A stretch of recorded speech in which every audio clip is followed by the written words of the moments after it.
की कहानी का नाम है आत्मा की प्रतिशोध। तो कहानी है, एक गांव था सप्तपुर नाम का। उस गांव में एक औरत रहती थी जो विधवा थी।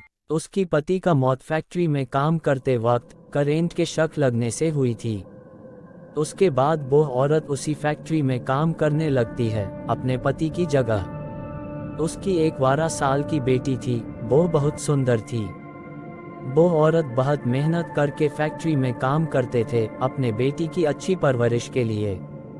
उसकी बेटी ही उसकी दुनिया थी। वो अपने बेटी के लिए ही जी रही थी। जब उसकी बेटी की स्कूल में छुट्टी रहती है तब वो उसे अपने साथ फैक्ट्री में लेकर जाते थे, क्योंकि तब वो घर में अकेली होती थी।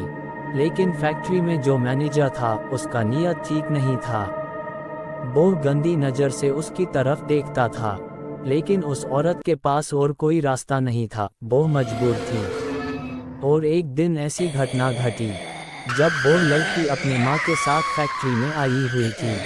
सारा दिन काम करने के बाद छुट्टी होने के समय मैनेजर आके उस औरत को बोला, आज फैक्ट्री में काम ज़्यादा है, इसीलिए तुम्हें कुछ देर और रुक के काम करना पड़ेगा। लेकिन बाकी मजदूरों की छुट्टी हो गई थी और यह बात उसे पता नहीं थी। उसको लगा सच में काम है तो वह रुक गई। मैनेजर ने चालाकी से काम के नाम पे उसे फैक्ट्री के गोदाम में भेज दिया और उस 12 साल की लड़की को अपने साथ ले जाके बुरी तरीके से बलात्कार करके छोड़ देता है। यह लड़की वहीं पे तड़पते हुए मर जाती हैं। जब उसकी माँ आके देखती हैं तो यह सह नहीं पाते और बेटी की शोक में खुदकुशी कर लेते हैं। उसके बाद वो मैनेजर उस इलाके से भाग जाता है पुलिस के डर से, और इन दोनों के आत्मा को मुक्ति नहीं मिलता। वो दोनों उस गांव में भटकता रहता है और मैनेजर को ढूंढने लगते हैं बदला लेने के लिए। लेकिन मैनेजर वो गांव छोड़कर भाग चुका था, इसलिए उन दोनों का आत्मा उस फैक्ट्री में ही रहने लगता है और वहीं पे मैनेजर के आने का इंतज़ार करता है। इस तरह 8 साल बीत जाता है। 8 साल बाद जब सब कुछ शांत हो चुका था तब उस मैनेजर को लगा अब कोई खतरा नहीं है, पुलिस भी शांत हो गए होंगे, तो वो फिर से उस गांव में वापस आए। लेकिन उनको पता नहीं था उनका इंतज़ार कोई और कर रहा था। जब मैनेजर उस गांव में पैर रखते हैं उन दोनों की आत्मा जाग जाते हैं और रात होने का इंतज़ार करते हैं। फिर जब दिन का उजाला रात के अंधेरे में तब्दील हुआ, वो दो प्यासी आत्मा एक दूसरे को बोले, अब हमारे इंतज़ार ख़त्म होने वाली हैं, अब हमें मुक्ति मिल जाएगी हमेशा के लिए। मैनेजर अपने घर में निश्चित होकर सो रहा था, तभी रसोई घर से बर्तन गिरने की आवाज़ आता है। आवाज़ के कारण मैनेजर का नींद टूटता है। वो उठकर बैठ जाता है। फिर उसे लगा कि बिल्ली होगी शायद, यह सोच के फिर से सो जाता है। कुछ सेकंड बाद बाथरूम की नल से टॉप टॉप करके पानी गिरने लगता है। वो फिर से उठ के बैठ जाता है और अब सोच में पड़ जाता है कि नल तो बंद था, चालू कैसे हो गया।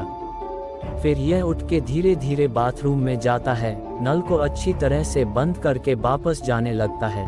2 कदम आगे बढ़ता है कि नल से फिर से पानी टपकने लगता है। यह यहीं पे रुक जाता है और डर जाता है।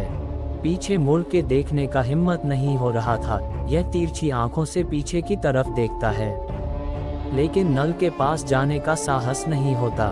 फिर कुछ सेकंड बाद हिम्मत करके नल के पास जाता है और नल को फिर से बंद करने लगता है। नल को जितना बंद करता है उतना ही ज़्यादा पानी निकलता है। डर के मारे मैनेजर 2 कदम पीछे हट जाता है। तब नल से पानी के जगह अचानक धुआं निकलने लगता है। तभी उसका आंख सामने रखा शीशा में पड़ता है। शीशा देखकर उसके पैर के नीचे से जमीन खिसक जाता है और वह एकदम से जमीन पे गिर पड़ता है, क्योंकि शीशा में उसे उस औरत और वह 12 साल की लड़की की परछाई दिखता है जिसका उसने 8 साल पहले बलात्कार करके मार दिया था। फिर उन दोनों की आत्मा शीशे में से बाहर आने लगते हैं। चारों तरफ धुआं धुआं हो चुका था। वो किसी तरह घिसकते घिसकते बाथरूम से बाहर आता है और अपने रूम में जाके अलमारी में से कुछ लॉकेट जैसा निकाल के गले में डाल लेता है। उस लॉकेट में कुछ ऐसा शक्ति था जिसके कारण दोनों की आत्मा उसके करीब नहीं जा पा रहे थे। और गुस्से से चीख रहे थे। घर का सामान हवा में इधर उधर फेंक रहे थे। पूरा घर तहस नहस कर दिया था दोनों की आत्मा, लेकिन मैनेजर को कुछ नहीं कर पाए थे। धीरे धीरे सुबह होने लगता है, इसलिए उन दोनों की आत्मा फिर से फैक्ट्री में चले जाते हैं। फिर मैनेजर एक आधोरी बाबा के पास जाता है और उन्हें बताते हैं कि 2 बुरी आत्मा मेरे पीछे पड़ा है, मुझे मारना चाहते हैं, बाबा मुझे बचा लो। बाबा बोले मरना बचना सब ऊपर वाला के हाथ में है, तू चिंता मत कर, मैं देखता हूँ। यह कह के आधोरी बाबा मैनेजर के सार के ऊपर हाथ रखता है और मंत्र पढ़ना शुरू करता है। बाबा अपने तंत्र मंत्र की शक्ति से दोनों की आत्मा को खींचकर ले आते हैं और ये घेरे में कैद कर देता है। फिर मैनेजर को कहते हैं अब तुझे कोई खतरा नहीं है, मैंने दोनों बुरी आत्मा को बंदी बना लिया है, अब तू निश्चित होके घर जा सकता है। मैनेजर आधोरी बाबा को धन्यवाद कहकर घर चले जाते हैं। घर जाकर सोचता है मुझे इस गांव से भाग जाना चाहिए, नहीं तो कभी भी कुछ भी हो सकता है। उसके बाद वो अपना सामान पैक करने लगता है। इधर बाबा आत्माओं को बंदी करने के बाद अपना ध्यान करने लगता है, लेकिन हर बार उनका ध्यान टूट जा रहा था। बाबा परेशानी में पड़ गया कि ऐसा क्यों हो रहा है। फिर बाबा आंख बंद करता है और अपने शक्ति से पता करने की कोशिश करता है। देखते हैं कि जिनको उन्होंने कैद किया है वो बुरी आत्मा नहीं है, मैनेजर ने उन दोनों के साथ बहुत गलत किया है।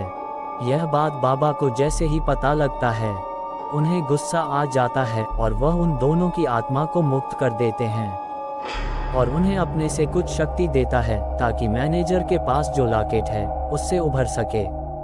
मैनेजर तब सामान पैक करके निकलने ही वाला था, तभी अचानक घर के सारे खिड़की दरवाजा बंद हो जाता है और हंसने की आवाज़ आता है।